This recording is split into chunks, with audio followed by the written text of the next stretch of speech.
Today we are going to be talking about how we can use curve node inside of Mesh, how you can create multiple instances on top of one curve, and how you can create a scene full of different light bulbs by using curve and some sweep to create an interesting scene looking. So let's get started. So first of all, what you need to do is you have to draw a curve. Alright, so I'm going to go to create curve tool and create a CV curve tool, and in the checkbox you can choose if you want 2 or 3 cubic. It basically creates 2 points to create one curve, or either 3 points to create one curve. So I'm going to keep it to 2, and I'm going to hit spacebar. Let's go to the front view, and I'm going to simply draw a curve, something like this. Okay, and if you just want to create this curve a bit smoother, you can control vertex, select all the vertices, go to curve, and simply click on smooth. All right, and I think the smoother value is a bit too much on this, so we can reduce the factor of it, and there you go. All right, so this is what we have, and what I'm going to do is just create some more little complex curve. Just create some variations of this, just so we don't have a simple curve in the scene. Alright, so this looks quite good, and let's bring this up.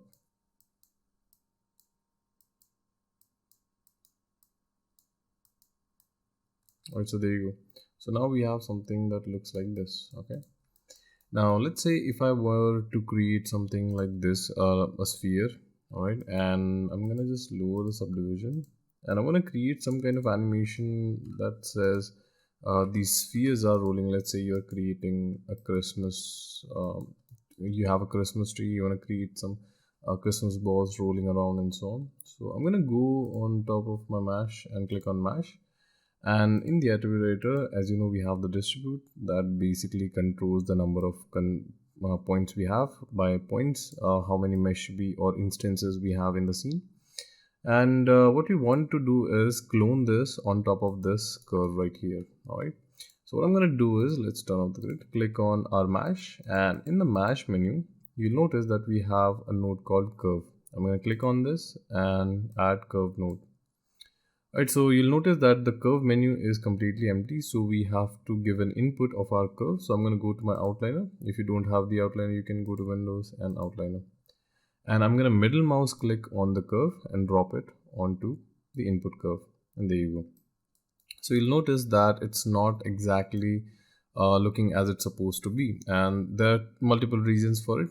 First of all, you can change the step to create that kind of perfect instance of it, but you'll notice it's still not exactly copying on top of that curve. The reason is because our distribute node is already deforming our spheres on x axis. So I'm gonna just reduce it to 0, and then when you go back to your curve, try changing the steps, and now it will work just fine. All right, so there you go. So let's say you want to increase your amount of subdivisions or number of points, you can increase them. All right, and if you want to just offset them along, you can do that as well. All right, so I'm just gonna quickly click on my sphere now. This is completely procedural when it comes to this. Is the you can say good thing about the mesh. If I were to change anything on my sphere, let's say if I increase the subdivision, you'll notice that the mesh gets smoother. Yes, and we have the original object still in our scene. If I hit Shift H on my keyboard, you'll notice that we still have our sphere. And if I reduce this to, let's say, 12, and if I were to deform this in some way, let's say I'm gonna extrude this inside, and that's it. And if I go here, you'll notice that it's still replicating the same thing here. So it's kind of connected, everything is connected, and you can always go back, change whatever you don't like. You can always do here and there, and I'm gonna hit H on my keyboard to hide this again. So this is how you can pretty much clone anything on top of curve. Very easy to do. Now let's understand how we can control this instances on top of our curve. Now one more thing to keep in mind, if I were to change my curve here, let's say if I move this is again, as I said, completely procedural. You can do pretty much anything that you want. You're not bounded with anything. It's not like destructive workflow that once you have changed it, you're done. It's not like that. So you can completely feel free to dive in and just mess around with this. So it will just keep adapting whatever you're going to do. Just keep adding more and more and more on top of it. So that is pretty nice about curve. So I'm going to go to my mesh, and I'm just going to reduce, or let's keep it to 10. All right. So this is what you have. You'll notice you still have the control to deform them on any axis that you want. Let's go back to curve. And here you'll notice that we have the transformation. Always keep it to world unless and until you have a local axis for some reason. And again, the steps control the amount of, I'm going to just make this default again. And the steps pretty much controls how much, further is going to go. Like similarly changing the distance value. So I'm going to keep it to 1. And then we have the animation speed. The reason we have the animation speed is because we can animate this object on top of our curve. By that we can animate you can say motion path of this entire curve. So if I play this, you'll notice that it's animating. Now from here you can control the speed of your animation if you want it to be a little slower or a little faster. All right. And if you want to create some variation, let's say all of them are looking pretty uniform, they are moving at the same speed, and you want to create some variations. So you can increase the variation where some spheres or some are moving slow and some are moving very fast. What else you can do with this by taking the same idea as I'm just gonna get rid of this mesh, and I'm gonna create this curve tool. Let's go on top, and I'm gonna create something like this. All right. And I have an example of how you can use this. All right, so this is what we have. And what I'm going to do is, let's quickly just change this as well. And I'm just going to flat this out.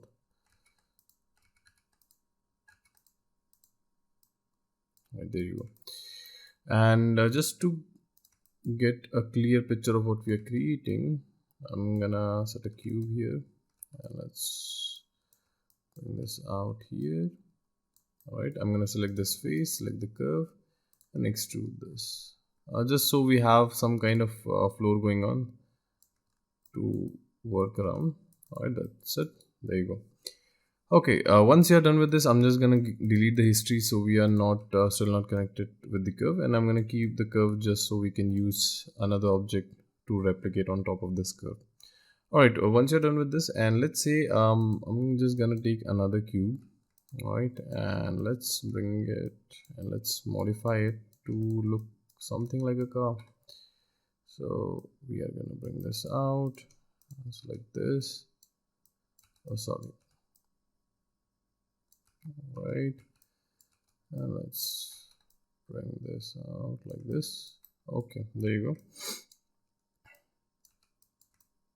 So let's imagine this is our car. All right, and again we wanna replicate this on top of this curve. So what I can do is I can keep two curves here. I can control D this and set two curves here. All right, and again I can keep two curves, control D, and I'm just gonna rotate this on the 180 axis of this to negative 180. All right, and I'm gonna click on mesh here on car number 1, and again select your mesh, go to attribute editor, and first of all let's take our curve, right, and simply drop in our curve 1 in here, and let's reduce the distance and increase the step amount. So there you go. And the same thing, you'll notice that the orientation is bit off, and due to that all of them are looking pretty wrong. So we are going to fix that in a bit. First let's quickly create our instances. Again I'm going to turn off the distribution, take a curve node, drop in our curve number 2. All right, increase the steps, and there you go. So to fix the orientation, let's select our mesh 1, and in here what we are going to do is go to mesh and select the offset node. All right, and I know we have not talked about the offset node, but this will just quickly get you fix the entire problem. In the next video we'll talk about the offset and everything. So I'm going to go to position, rotation, and let's see, not this one, there you go. And I'm gonna do the similar one with this one, mash 2, take an offset node and just hit -90. So we have an opposite looking direction for both of those cars. Now in the cube 2, again, if you want, shift H, and you can modify them just so they don't look similar. If you just want to create some variation for our understanding only, we have this. I'm gonna hit H again. So now we have two complete different cars, and I'm gonna change the background. Now the next thing what I'm gonna do is, if I play this, you'll notice that we have again the same uniform looking thing. So I can go to mesh 1 and our mesh curve, and here, as I said, we have the variations. All right, we can change this if we want. We can also change the velocity, which is basically another thing for speed, not exactly speed, but yeah. So there you go. Right, and I can create some noise in here for velocity just so we have a bit more randomization. Right, and now it's looking quite good. I'm gonna reduce the animation speed in here. Right, now go to mesh 2. Again, what we're gonna do is reduce the mask speed to maybe like 0.2. I'm gonna increase some time variation to maybe like something like this, and let's create some velocity randomness. There you go. So now if you have a scene where it's pretty much you want to show everything is a bit crowded or a lot of vehicles or something like that, you can use this to create this type of scene. I'm gonna reduce this. There you go. So this is a very nice way to create a crowded scene, or instances if you have few characters you want to show them on a sidewalk walking or something like that, you can use this technique to create pretty much that. So that is a very nice thing. I'm just going to increase the timeline here. So yeah, so let's move on. All right, so now we are going to take a look at what other things we can do with our curve node and what are its good things. So let's say if you have a curve, right, I'm gonna take some curve like this. All right, and I'm gonna draw some more curve. Okay, and with this I can create some more curve. All right, there you go. So we have 3 curves in here. All right, and again I'm going to create some animation. Let's say I have a sphere in the scene.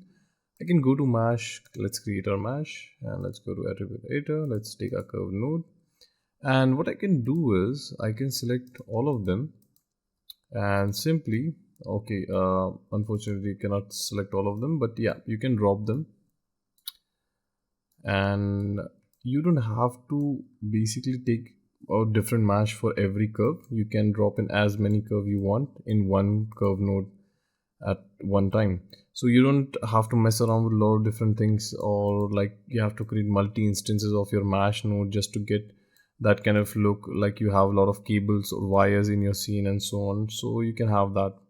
And again, you'll notice that your steps are not pretty much completing on some curves. You can increase the amount of steps, and there you go. Just because it says now one value doesn't mean it's restricted to one only. So you can create more steps if you want, and there you go. So you have something that looks like this. Now let's use this curve to create an actual scene that looks a bit nice. All right, so I'm going to delete all of this, and let's create a nice curve. So I'm going to take my CV curve tool, go to front view, and I'm just gonna create a U shape looking curve. All right, there you go. And I'm gonna drop in here, and there you go. Okay, I think this is looking quite nice. I'm gonna just reduce this, scale this down.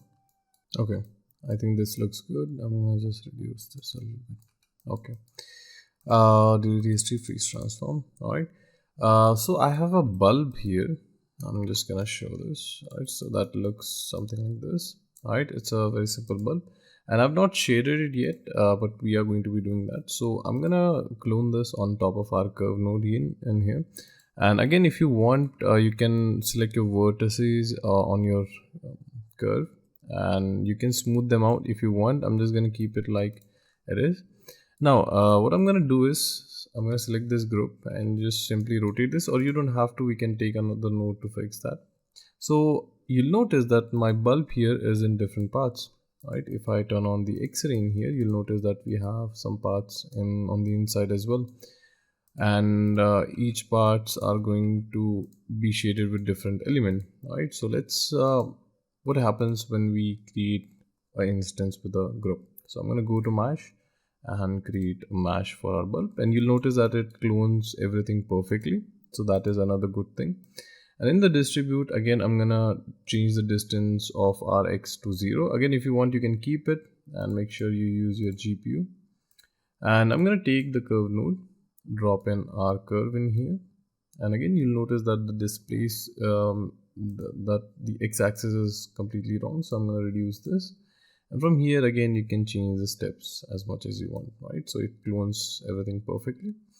Now again, if we don't want to animate this obviously, so you can keep the animation speed to completely 0, or you can keep it 2.5, doesn't matter.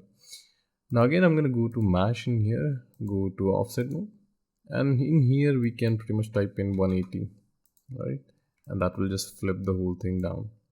Now once you're done with this, you can create a very nice camera angle. Let's say you have this camera, and I'm just gonna change the focal length to maybe 80, and let's look through our camera and select your camera. Let's bring this up, maybe like 4 I believe, and I'm just gonna set a good view for our render to maybe like 3 and maybe like 2.5. Right, there you go. I'm gonna lock my camera and let's go to perspective again. So this is what it's looking like. We have a very nice scene going on, and if I show you the IPR, there's nothing much looking in our scene. So let's quickly shade it. So I'm going to close this up and let's delete the sky dome. So in our bulb, the first thing that we have is the outer part, which is this glass part. And if you're shading and you're getting a bit confused which part I'm selecting and I don't understand what I'm selecting, so you can click on your group and shift H and just bring it up. So now you can shade your original bulb, you can select original parts of it, and then you can later on hide it. Everything that you change in here will be replicated here as well. So I'm going to right click in here, assign new material, go to Arnold, stand surface. Let's call this glass as well. You can simply take a preset called glass, and there you go. You'll notice that it has affected everything. Now the second thing that we have in here is the socket, which is since this is a shell of the socket, not the inside part, which is pretty much metal or copper. So we don't have to actually, since this is the connector part, so it's pretty much plastic. So we are gonna call this plastic, and again we can keep it to black, and I'm just gonna give a metalness of 2, just so we have a little bit of shyness, and increase the roughness value, right? And that's it. Now the second thing that we have, the filament, which is the actual light source. So I'm going to right click again, assign new material, and stand surface. Let's call this light, right? And I can go to preset and select incandescent bulb. There you go. And just close this and go to emission, and here you'll notice that we have the color for our emission. I'm just gonna make this a little orangish tone. All right, and let's keep it somewhere like this, and just simply make the emission to maybe something like 2. All right, there you go. Now we have the center part, which is another glass material, and then we have the filament holder. So I'm gonna select my center part, an existing material and glass, and for the filament holder the same material as well, glass as well. There you go. So again we can select the bulb and hit H to hide it. Now let's open up our IPR, select our camera, and there you go. So it looks pretty good, although we have some problems in our scene. The first thing is that we cannot see our plastic, which is this part in here. So what we are gonna do is we can take a small area light just to showcase that we have that socket in our scene. So I'm going to quickly rotate this to -90. All right, and there you go. And from here, what I'm going to do is increase this amount of exposure that we have in here. Let's quickly switch the camera, and let's maybe take it 8 or like 12, and there you go. So we have a pretty nice looking scene. But if you'll notice very closely that our glass material is quite not looking good. Now we have to fix that problem, because the glass should not look like this. So what we are going to do is we are going to select our glass object, and you can simply go to the material attribute, or you can also go to hypershade and select your glass material, anything that works. Now in here, if you go to specular, you have the IR value, which represents the amount of thickness that a glass holds. Now I can reduce or increase this value to get more out of it. So I'm going to reduce it to something like this. All right. And now you'll start to notice that we are getting that glassy look that we always wanted for our bulb, and it looks quite nice. Now I'm gonna pause this again. So we have our bulb, we have our shading, everything looks good, but here we have this curve, and we obviously want to create that wire if we are creating something like this type of scene, and we have a bar or we have a restaurant. We obviously want the entire scene to look as realistic as possible, so we have to show that there is some kind of wire. Now the quickest way to create this is simply creating the sweep. So here we have the sweep in here, and also you can go to create and simply click on sweep mesh. So once you've created the sweep mesh, it basically takes your curve and turns it into a polygon object. Now I can click on clap to just close this and increase some subdivision, and the curve here is too big, so I'm gonna just make this smaller to maybe like let's make it 120 or so. If you don't have any idea about sweep mesh, I've already made a video about sweep mesh, pretty detailed video, so you can check that out. And just a small note, if you guys are working on 2023 Maya or 2022, you have the access for the sweep. I don't think 2022 has it, but 23 does. Maybe or maybe not. I'm not so sure about the 22 version, but yeah, 23 does. So if you're using any version lower than that, I'm not sure that sweep mesh is available for you. Anyways, so I'm gonna just increase some subdivision in here. The precision is basically the amount of subdivision that the sweep mesh has. Just a quick note. So yeah, you can lower or increase this. All right, I think everything looks good. Now I'm gonna apply the same material that we have for the socket, the plastic one, just so we have a black material going on. And now if I click on this, you'll notice that we have a nice looking wire as well. Just another add-on for this type of scene. The scene is looking quite good. Let's make it even better. If you are using 2022 and 23, you guys have the access for Imager, which is basically where you can add lens effect and so on, color correction and so on. So it is basically hidden right here. So I'm going to add an Imager of lens effect, and let's let me just bring this out. All right, and I'm going to increase the bloom strength to maybe like 0.5 or like something like this, and let's make the radius to maybe like 10. Okay, and there you go. So it looks quite good. And again, if you want, you can add a color correct in here, and again, if you have a highlight, you can turn down the gamma. Don't tone it down too much, and I'm just gonna see if we can get a little bit of control over in here. All right, I don't think this is looking quite good. I'm gonna just disable this, or if you want, you can simply delete this, and I'm just gonna go back to my filament, and let's simply go to material attribute, and this is our emission. I can click on 5 if you want more emission, and you'll notice that we are getting more emission. So from here I can just tone this down, right, the strength we have in here, and there you go.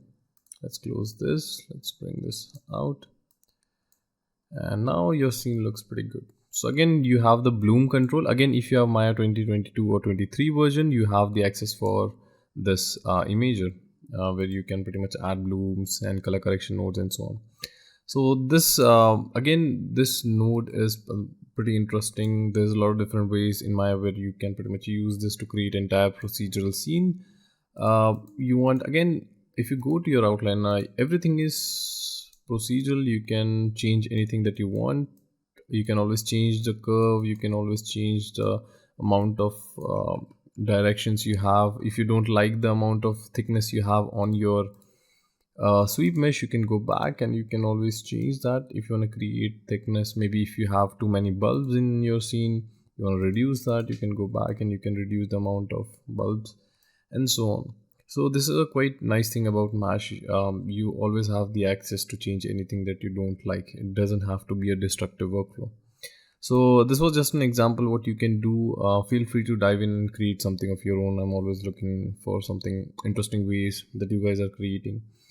So yeah, enjoy this particular node and have fun, and I'll see you in the next video.